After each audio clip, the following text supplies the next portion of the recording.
Hello everyone, and welcome to the channel. Before we dive into today's story, we just wanted to take a quick second to say thank you all for watching.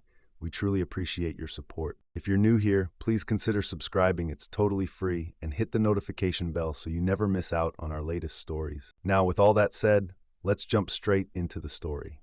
The wind howled a mournful dirge through the skeletal branches of the ancient oaks, their roots clawing into the Yorkshire earth like gnarled fingers.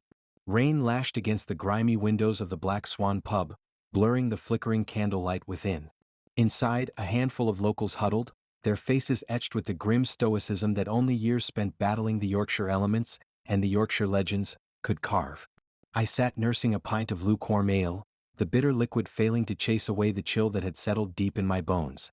I was a newcomer to the village of Thornton-le-Dale, a writer seeking inspiration in the history-steeped landscape. I'd come seeking whispers of ancient folklore, of Roman legions and Viking raids, of highwaymen and witches. What I hadn't expected was the palpable fear that clung to the air, the hushed conversations that ceased abruptly when I approached, the averted gazes that spoke volumes.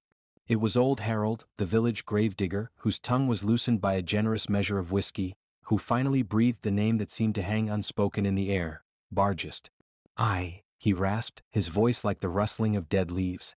"The Bargest of Yorkshire. A right devil's hound, that one. Shapeshifter, they say. Appears before tragedy strikes. A black dog big as a calf with eyes like burning coals." He paused, took a long swig, and then leaned closer, his breath reeking of damp earth and decay. "Seen it myself. I have. Down by the River Severn, just before the great flood of '68. Whole village near drowned. Wouldn't wish that sight on my worst enemy." I, of course, dismissed it as the ramblings of an old man fueled by drink and superstition. I was a rational man, a skeptic. Demons and shape-shifting dogs belonged in storybooks, not in the real world. Yet, as I walked back to my rented cottage later that night, the wind screaming through the valley and the darkness pressing in on all sides, a seed of doubt began to sprout. The cottage was a small, stone-built affair, perched on the edge of a dark wood. It had a history of its own, they said. An old woman, rumored to be a witch, had lived and died there, and some claimed to hear her whispers on the wind. I found the atmosphere rather charming, another layer of the historical tapestry I was weaving for my book. Tonight, however, it felt less charming and more oppressive. I built a fire in the hearth, the flames snapping and crackling defiantly against the encroaching darkness. I poured myself a glass of whiskey, stronger than the ale at the Black Swan, and tried to lose myself in my research. But the words swam before my eyes, and my thoughts kept drifting back to Harold's chilling tale. Suddenly, a blood-curdling howl ripped through the night. It was a sound unlike any I had ever heard, a primal scream of pain and fury that seemed to vibrate through the very foundations of the cottage. I froze, my heart hammering against my ribs. The firelight cast dancing shadows on the walls, transforming familiar objects into grotesque shapes. That I saw it. A pair of luminous eyes, burning like embers in the darkness outside the window. They were huge, impossibly large, and filled with an unholy intelligence that made my blood run cold. I stepped back, stumbling over the rug, gasping for breath. The eyes remained fixed on me, unwavering. A low growl, a deep rumble that seemed to shake the cottage, emanated from the darkness. I wanted to scream, but my voice was frozen in my throat. Slowly, painstakingly, a form began to materialize in the gloom. It was a dog, but not like any dog I had ever seen. It was massive, easily the size of a calf, with a thick, matted black coat and powerful, muscular limbs. Its teeth were bared in a silent snarl, and its breath steamed in the frigid air. The Bargest. The rational part of my brain screamed that it couldn't be real, that it was a hallucination, a trick of the light and my overactive imagination. But the primal fear that gripped me was undeniable. This was no ordinary animal. This was something ancient and malevolent, something that had stalked the Yorkshire dales for centuries, feeding on fear and despair. I backed away further, my hand reaching for the fireplace poker. It was a pathetic weapon against such a creature, but it was all I had. The Bargest took a step forward, its eyes never leaving mine. Then, just as suddenly as it had appeared, it vanished. The howl faded into the wind, the burning eyes blinked out of existence, and the darkness outside the window was once again just darkness. I collapsed onto the floor, my body trembling uncontrollably. I lay there for what felt like an eternity, listening to the wind and the rain, waiting for the Bargest to return. But it did not. Dawn broke, pale and weak, casting a sickly light over the landscape. I stumbled out of the cottage, desperate for fresh air and the reassurance of daylight. The world looked normal. The trees swayed in the breeze, the birds sang their morning chorus, and the sheep grazed peacefully in the fields. Had it all been a dream? A nightmare born of fear and folklore? Then I saw it. Down by the River Severn, a group of people were gathered, their faces etched with grief. A car had plunged into the river during the night. The driver, a young woman, was dead. The words of old Harold echoed in my ears, "Appears before tragedy strikes." I spent the next few days trying to convince myself that it was all a coincidence. The Bargest was a myth, a legend. The car accident was a tragic event, but it had nothing to do with me, nothing to do with the black dog I had seen in the darkness. But the fear lingered, a cold knot in my stomach.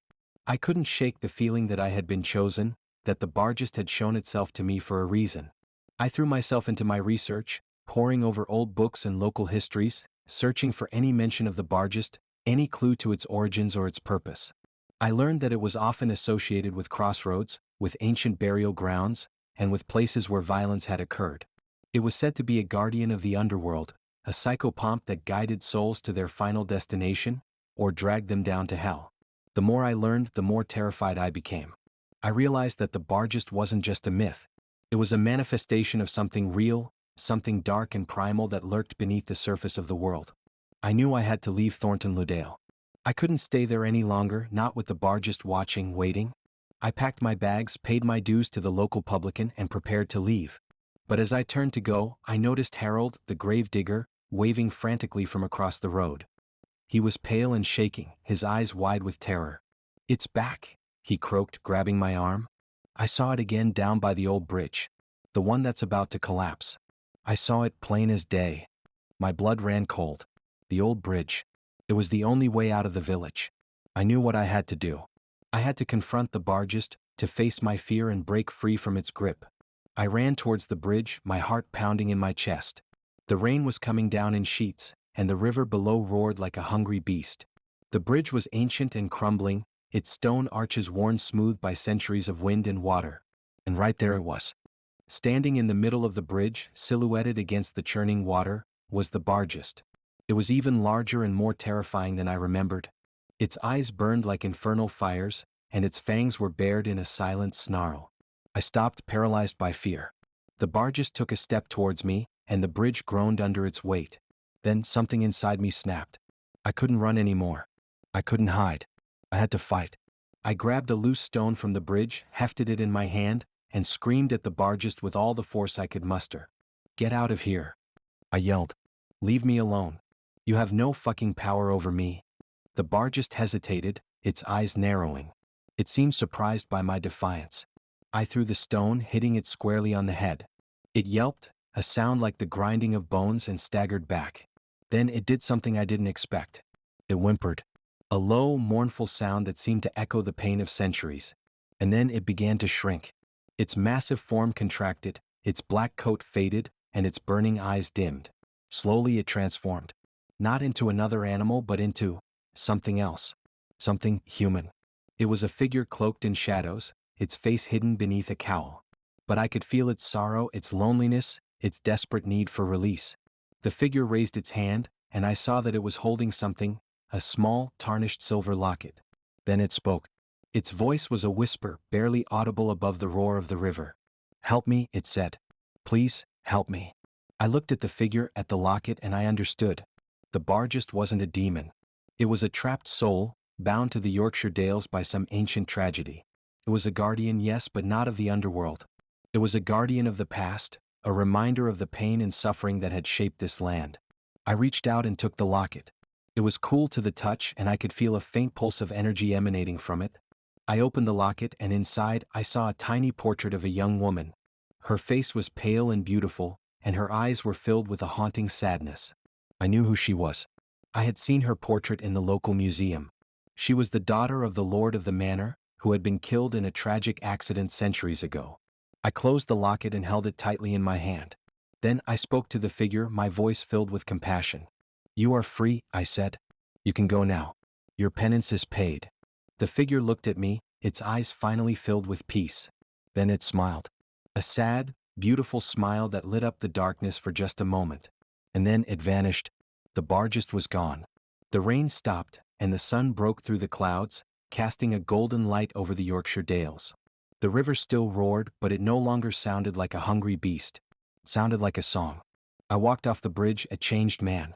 I had faced my fear and I had found something unexpected: compassion. I never wrote the book I had planned to write. Instead, I wrote a different story. A story about the Bargest of Yorkshire, not as a demon but as a lost soul finally set free. And I knew deep in my heart that the story was true. The Bargest was gone, but its legend would live on in the whispers of the wind, in the rustling of the leaves, and in the hearts of those who dared to listen. The terror was gone, replaced with an understanding. One can never truly escape the past. We can only learn from it and perhaps offer solace to the spirits that remain bound to it. The Yorkshire Dales held its secrets close, but now one less soul wandered its lonely paths. Time for the next story. Guys, if you liked that last story, please don't forget to leave a like. Thank you. The air in Wookey Hole hung thick and heavy, a damp, earthy blanket woven with the scent of moss and untold centuries. I, Elias Thorne, a paranormal investigator of decidedly unproven repute, found myself drawn to its gaping maw. The year was 2023, and while the world outside thrummed with digital noise, here, in the heart of Somerset, time seemed to have curdled and settled. I wasn't there for the cheddar, though the aroma was undeniably tempting. I was there for the witch. The Wookey Hole Witch.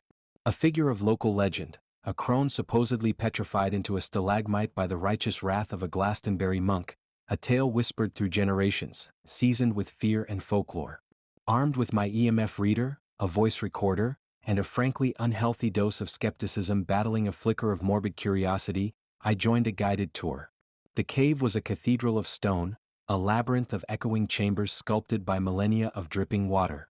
Sunlight filtered weakly through the entrance, painting the damp walls in shades of green and gray, but deeper within, the darkness pressed in, tangible and unsettling. Our guide, a young woman named Sarah with eyes that danced with a mixture of boredom and local pride, recited the well-worn narrative. Legend says the witch lived in these caves, cursing the villagers, souring their milk and causing general mayhem. Finally, a monk from Glastonbury, armed with holy water and righteous fury, confronted her and turned her to stone. That, she gestured dramatically with her flashlight beam towards a particularly grotesque stalagmite, is her. The stalagmite, dubbed the witch by generations of tourists, was indeed unnerving. It was vaguely humanoid, a gnarled and twisted figure with what looked like a hunched back and a jagged beak-like nose. The shadows played tricks on the stone, making it seem as though her stony face was perpetually contorted in a silent scream. While the rest of the tour group snapped photos and exchanged nervous jokes, I held my breath and approached the witch. My EMF reader flickered erratically. Coincidence? Perhaps. But the hairs on the back of my neck prickled, a sensation I'd learned to trust, however unscientifically. Anything interesting, love? Sarah asked, sidling up beside me. Her tone was laced with amusement.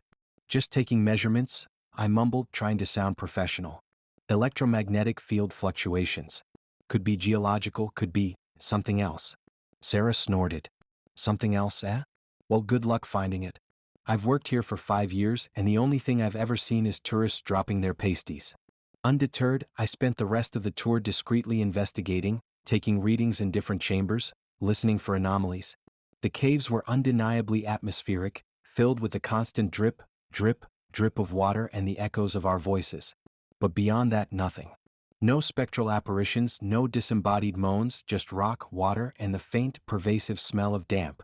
Disappointed but not entirely surprised, I thanked Sarah and left the caves, the setting sun casting long, distorted shadows across the Mendip Hills. I booked a room at a nearby pub, the Witch's Cauldron, a name that I found both amusing and slightly unsettling. That night, after a hearty meal of Somerset stew and several pints of local cider, I decided to conduct a solo investigation. Armed with my equipment and a healthy dose of liquid courage, I snuck back to Wookey Hole under the cloak of a starless sky. The caves were different at night. The absence of sunlight amplified the darkness, turning familiar passages into menacing labyrinths. The only sound was the dripping water, each drop echoing like a mournful sigh in the oppressive silence. I started with the witch's chamber. The stalagmite loomed in the darkness, its grotesque form amplified by the shadows cast by my flashlight. The EMF reader was going crazy, the needle jumping wildly. This time, there was no dismissing it as geological interference. I set up my voice recorder and began asking questions, cliché questions, I admit, but questions nonetheless. Is anyone there? Can you hear me? Are you the witch of Wookey Hole? Silence. Only the dripping water. I pressed on, fueled by adrenaline and a growing sense of unease. If you are here, can you give me a sign? Make a noise, move something, anything. Again, nothing. Frustrated, I turned to leave, muttering about wasted time and the power of suggestion. As I did, I heard it. A whisper. Faint, almost imperceptible, but undeniably there. I froze, my heart pounding. Was it my imagination? The wind playing tricks in the caverns? I held my breath and listened. There it was again.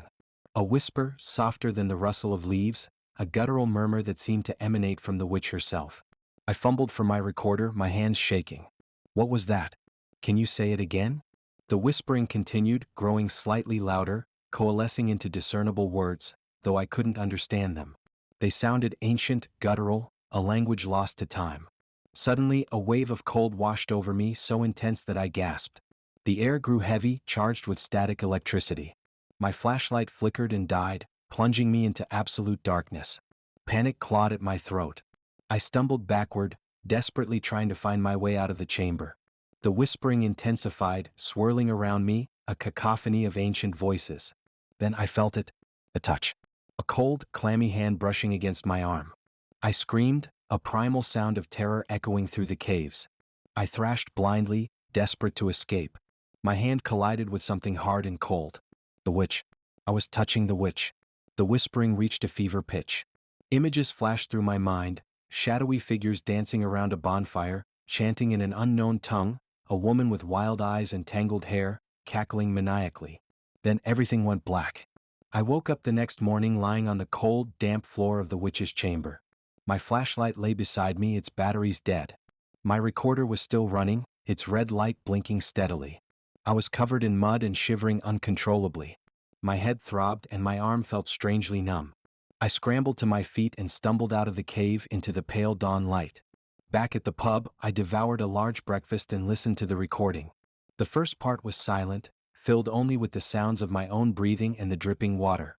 Then the whispers began. I played the recording over and over again, trying to decipher the language. It sounded vaguely Celtic, but distorted, corrupted. Finally, using online resources and a generous amount of guesswork, I managed to translate a few phrases. The words sent a chill down my spine. Cursed be those who disturb her slumber. The stone remembers. She will rise again. I spent the next few days researching the history of Wookey Hole, delving into ancient texts and local folklore. I discovered that the legend of the witch predated the Glastonbury monk. Before him, she was known as a powerful pagan priestess, a guardian of the caves, a protector of the land. The monk hadn't turned her to stone. He had trapped her, bound her spirit to the stalagmite, hoping to silence her forever.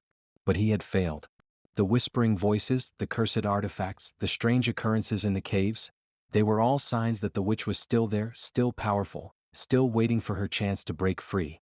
And I, in my foolish quest for paranormal validation, had awakened her. The numbness in my arm grew worse. I noticed a strange discoloration spreading across my skin, a network of veins that seemed to pulse with an unnatural light. I knew what was happening.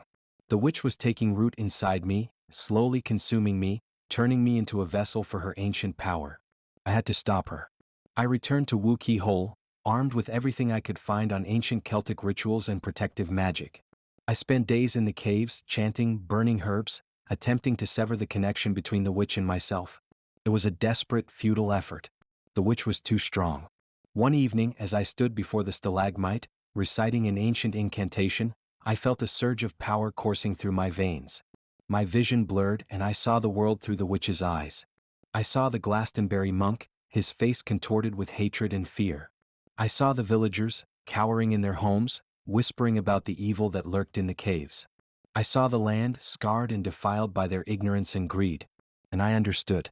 The witch wasn't evil. She was a protector, a guardian of the old ways, a defender of the earth. She had been wronged, betrayed, and silenced. Now she would have her revenge. I raised my hands and began to chant, not in a desperate attempt to banish the witch, but in a joyous affirmation of her power. The stalagmite glowed with an eerie light. The air crackled with energy. The witch was rising. I don't know what happened after that. My memory is fragmented, a jumble of images and sensations. I remember the caves shaking, the ground trembling. I remember a whirlwind of energy, a blinding flash of light. Then nothing. Some say I disappeared. Others say I still roamed the caves, a deranged hermit, muttering ancient spells and guarding the Wookey Hole Witch. The truth is I am both. I am neither. I am a part of the witch now, a vessel for her power, a guardian of her legacy. And I will protect her always.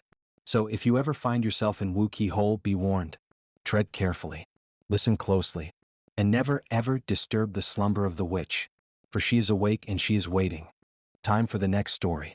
Guys, if you liked that last story, please don't forget to leave a like. Thank you. The biting Edinburgh wind clawed at Alara's exposed cheeks as she huddled deeper into her thick woolen scarf. Above, the Saturday night crowd spilled out of pubs, their laughter and chatter a stark contrast to the oppressive silence she was about to descend into. Tonight she was going beneath. Alara was a paranormal investigator, or at least that's what she called herself.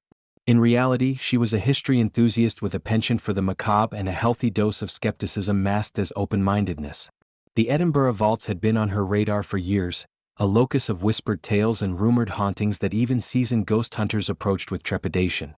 The South Bridge loomed, a grey behemoth against the fading twilight. Alara met her guide, Hamish, a wiry man with a perpetually anxious expression and a thick Scottish accent that threatened to swallow his words whole. He carried a flickering lantern, casting dancing shadows on the cobblestones. "Ready then?" Hamish asked, his voice barely audible above the traffic. Alara nodded, steeling herself. The air grew noticeably colder as they descended a narrow, unassuming staircase leading down into the earth. The Edinburgh Vaults were a labyrinth, a subterranean city carved from the very rock upon which the city stood. Originally built in the late 18th century to house businesses, they were quickly abandoned due to poor construction and damp conditions. Soon they became a haven for the city's underbelly, criminals, prostitutes, and those simply seeking anonymity. Over time, the vaults had been bricked up and forgotten, only to be rediscovered in the late 20th century, their dark secrets unearthed along with them. The lantern light struggled to penetrate the thick darkness. The air was heavy, stagnant, and carried a distinct odor of damp earth and something else. Something indefinable, yet undeniably unpleasant. A low, almost imperceptible hum vibrated in the air, setting Alara's teeth on edge. "First vault," Hamish announced, his voice echoing unervingly in the confined space. He pushed open a heavy wooden door, revealing a small, cramped chamber. Inside, the air was colder still. Alara pulled out her EMF meter, a device used to detect electromagnetic fields, often associated with paranormal activity. The needle jumped erratically, spiking into the red zone almost immediately. "Strong readings," she murmured, more to herself than to Hamish. "Aye," he replied, his eyes wide with a mixture of fear and morbid fascination. "They say a cobbler lived here. Died of consumption, so they do. Still tries to mend shoes, according to some." Alara walked further into the chamber, her flashlight beam cutting through the gloom. She could almost imagine the cobbler, hunched over his workbench, his lungs slowly giving way to the relentless disease. She felt a pang of sympathy, a fleeting connection to a life long gone. Suddenly, a gust of cold air swept through the vault, extinguishing the lantern. Hamish gasped, fumbling for his lighter.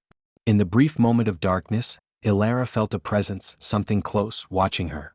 It was a feeling of intense scrutiny, a weight on her chest that made it hard to breathe. Hamish managed to relight the lantern, its flickering flame revealing his pale, sweating face. "Did you feel that?" Alara asked, her voice barely a whisper. "The cold?" Hamish stammered. "Aye, it's always cold down here." Alara wasn't convinced. This was more than just cold air. This was something else. They moved on, exploring vault after vault. Each chamber held its own oppressive atmosphere, its own echoes of past lives and hidden tragedies. Alara documented everything: the EMF readings, the temperature fluctuations, the unsettling feelings that washed over her with increasing frequency. She tried to remain objective, searching for logical explanations, but the weight of the vaults, the sheer accumulation of suffering, was starting to chip away at her skepticism. In one vault, they found remnants of what was believed to have been a makeshift tavern. Empty bottles lay scattered on the floor, alongside old playing cards and the skeletal remains of a rat. The air here was thick with the lingering scent of stale ale and desperation. Alara could almost hear the boisterous laughter, the drunken arguments, the desperate pleas for another drink. As she stood there, a disembodied voice whispered in her ear, so faint she almost dismissed it as her imagination. Lost. Elara froze, her heart pounding in her chest. She quickly scanned the room, but Hamish was engrossed in examining a crumbling section of wall. "Did you hear that?" she asked, her voice trembling slightly. Hamish looked up, startled. "Hear what?" A voice. It said, "Lost." Hamish shook his head. "Must be your imagination. These vaults play tricks on you."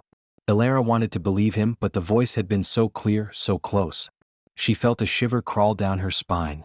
They continued their exploration, venturing deeper into the labyrinth. The vaults became narrower, more claustrophobic. The air grew heavier, more oppressive. The feeling of being watched intensified. Then, in the deepest, darkest vault of all, they encountered him. Hamish had warned her about the Watcher, a malevolent entity said to haunt the vaults.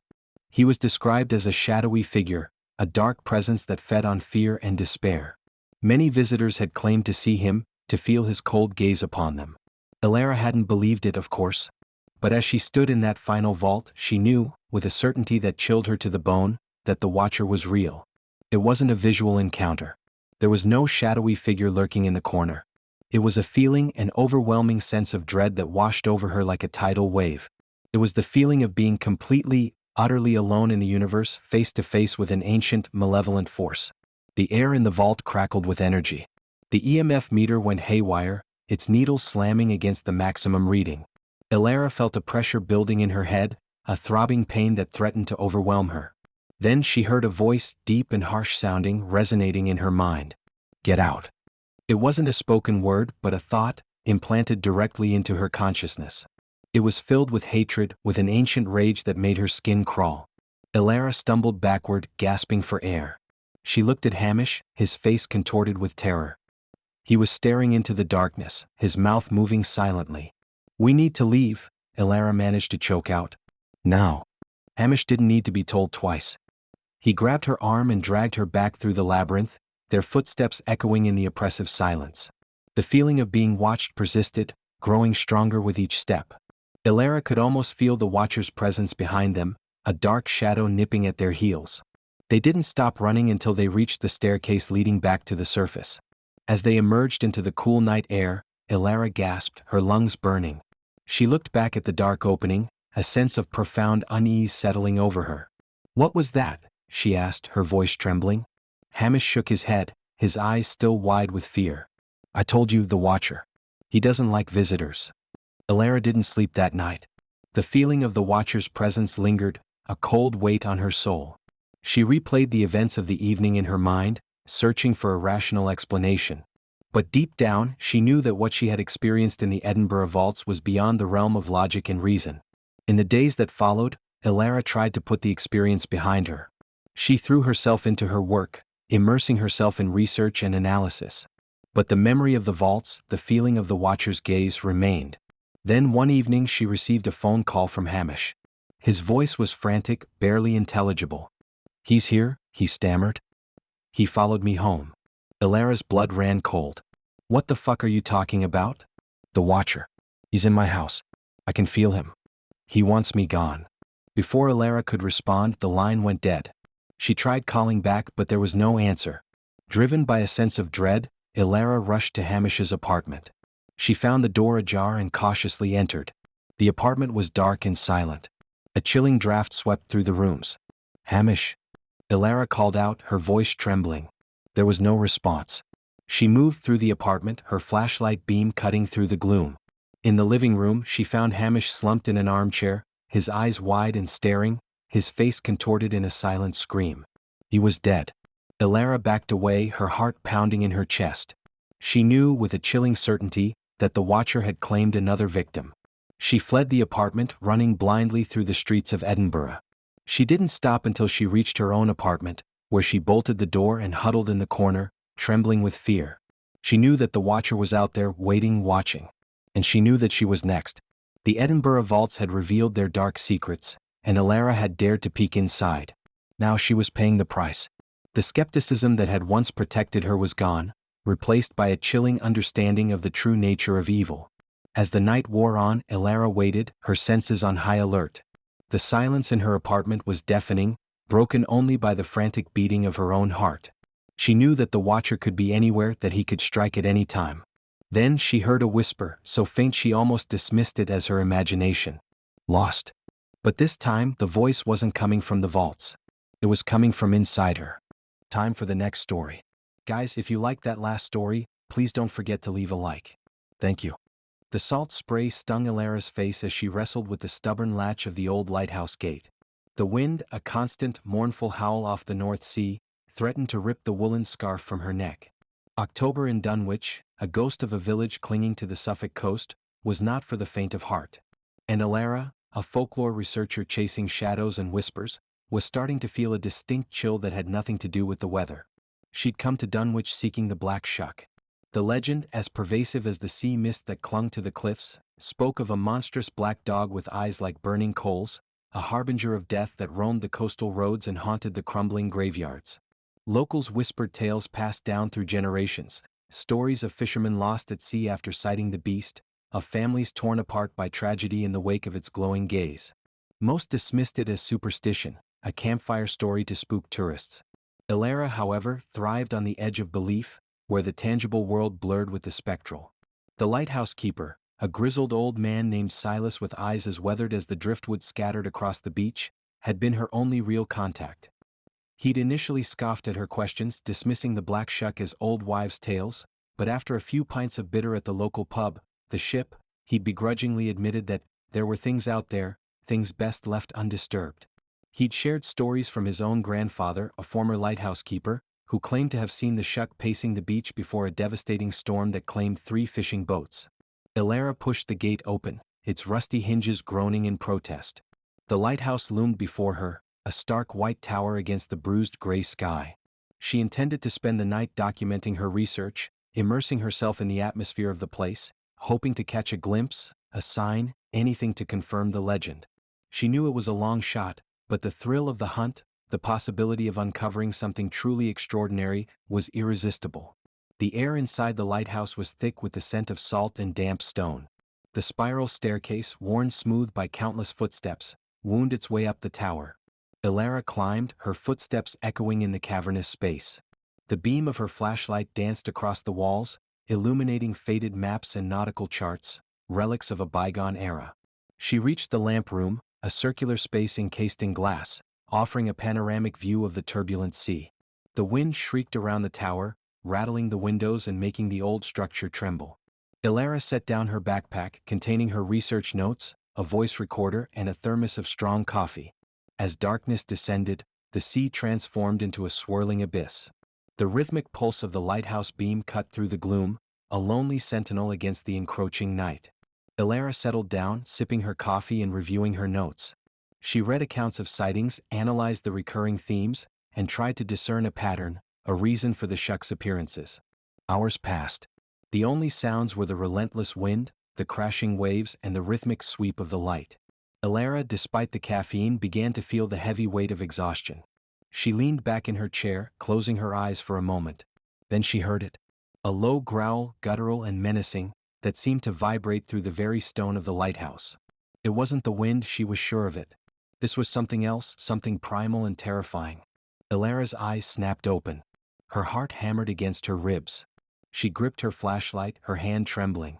The growl came again, closer this time, followed by the distinct sound of heavy paws padding on the gravel path outside.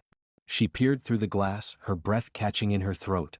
The beam of the lighthouse swept across the landscape, illuminating the churning sea and the desolate coastline. And then she saw it. Standing just beyond the perimeter fence, its silhouette stark against the stormy backdrop, was a dog. But not just any dog. This was a creature of nightmare, immense and powerful, its fur as black as pitch. And its eyes, they burned with an unholy red glow, piercing the darkness like twin embers. The Black Shuck. Ilara froze, paralyzed by a terror she had never known. The creature stared back at her, its gaze unwavering, predatory. It didn't bark, didn't move, simply stood there, radiating an aura of malevolent intent. Time seemed to stand still. Ilara could feel the blood draining from her face, her skin prickling with goosebumps. She fumbled for her camera, desperate to capture some kind of proof, but her fingers were numb and clumsy. Then, as suddenly as it had appeared, the Shuck was gone. It didn't run, didn't fade away. It simply vanished as if swallowed by the darkness. Ilara stood there, trembling, her flashlight beam shaking uncontrollably. She scanned the area, desperately searching for any sign of the creature, but it was as if it had never been there. The silence that followed was even more terrifying than the growls. The wind seemed to hold its breath, the waves crashed with a muted roar. Ilara felt utterly alone, vulnerable, exposed to something beyond her comprehension.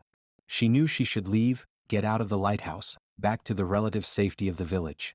But she couldn't move. The fear had rooted her to the spot, her mind struggling to process what she had just seen. After what felt like an eternity, she finally managed to gather her wits. She grabbed her backpack, switched off the flashlight, and stumbled down the spiral staircase, her legs shaky and unsteady. She reached the ground floor, fumbled with the lock, and stumbled out into the night.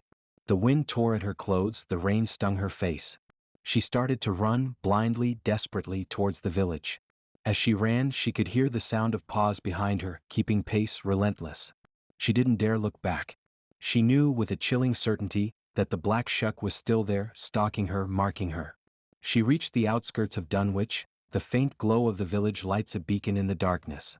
She burst into the Ship pub, gasping for breath, her eyes wide with terror. Silas, the lighthouse keeper, was there, nursing a pint in a corner booth. He looked up, his face etched with concern. "What's wrong, lass?" he asked, his voice gruff. Ilara could barely speak. She managed to stammer out a few words, fragments of her experience.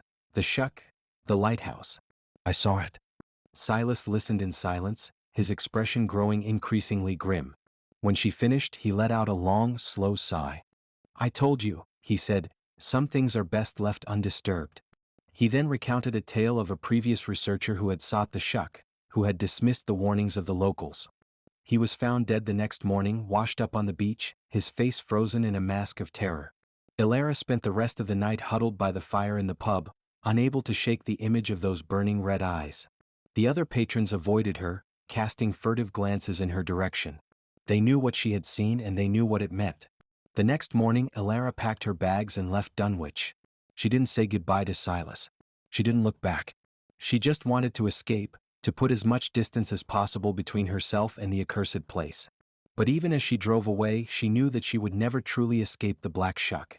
The image of its burning eyes was seared into her memory, a constant reminder of the darkness that lurked just beneath the surface of the world. Years passed.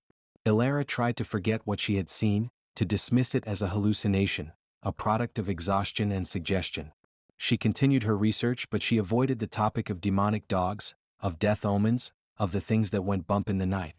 But the Shuck never truly left her. She would see it in her dreams, standing in the shadows, its red eyes burning into her soul. She would hear its growls in the wind, its paws patting behind her on lonely roads. And then, one cold October evening, she received a phone call. It was Silas, his voice hoarse and strained. "Ilara," he said, "it's back. The Shuck. It's been sighted again. This time, it's different." He paused, his voice trembling. "This time," he said, "it's looking for you." Ilara hung up the phone, her heart pounding in her chest. She knew what she had to do. She had to confront the Shuck, to face the darkness that had haunted her for so long. She drove back to Dunwich, arriving late at night. The village was deserted, the streets empty. The air was thick with an unnatural stillness, a silence that was broken only by the distant roar of the sea. She walked to the lighthouse, its beam a cold, accusing finger pointing towards the sky. As she approached, she saw it. The Black Shuck. It stood in the same spot as before, its silhouette stark against the stormy backdrop, its red eyes burning with an unholy fire. But this time it was different. This time it was waiting for her. Ilara stopped, her legs trembling, her breath ragged. She stared at the creature, her fear giving way to a strange sense of resignation. "I know why you're fucking here," she said, her voice barely a whisper. "You've come for me." The Shuck didn't move, didn't bark. It simply stared at her, its eyes burning brighter, its presence radiating an overwhelming sense of dread. Ilara closed her eyes, accepting her fate. She knew that there was no escape, that the Shuck had finally caught up with her. And then she felt it. A searing pain in her chest as its claws ripped through. A cold, clammy hand gripping her heart. She gasped for breath, her vision blurring, her knees buckling. She fell to the ground, her body racked with convulsions. The last thing she saw was the Black Shuck standing over her, its red eyes burning into her soul. And then darkness. The next morning, Ilara's body was found on the beach, washed up by the tide. Her face was frozen in a mask of fear, her eyes wide and vacant. The locals whispered that she had finally fallen victim to the Black Shuck, that she had paid the price for disturbing the ancient evil that haunted the coast. And as the sea mist rolled in, shrouding the village in its spectral embrace, the Black Shuck vanished once more, disappearing into the shadows, waiting for its next victim, its red eyes burning with an eternal hunger. The legend lived on, a chilling reminder that some things are best left undisturbed, that some shadows are best left alone and not pursued. For in the pursuit of the unknown, one might just find a darkness that consumes them whole. And the Black Shuck would be waiting, ready for spine-chilling tales that will haunt your thoughts. Subscribe to Forgotten Storyteller for eerie narrations, unsettling mysteries, and haunting stories you won't forget. Hit the bell icon so you never miss a story, because some stories refuse to stay buried. Join us, if you dare.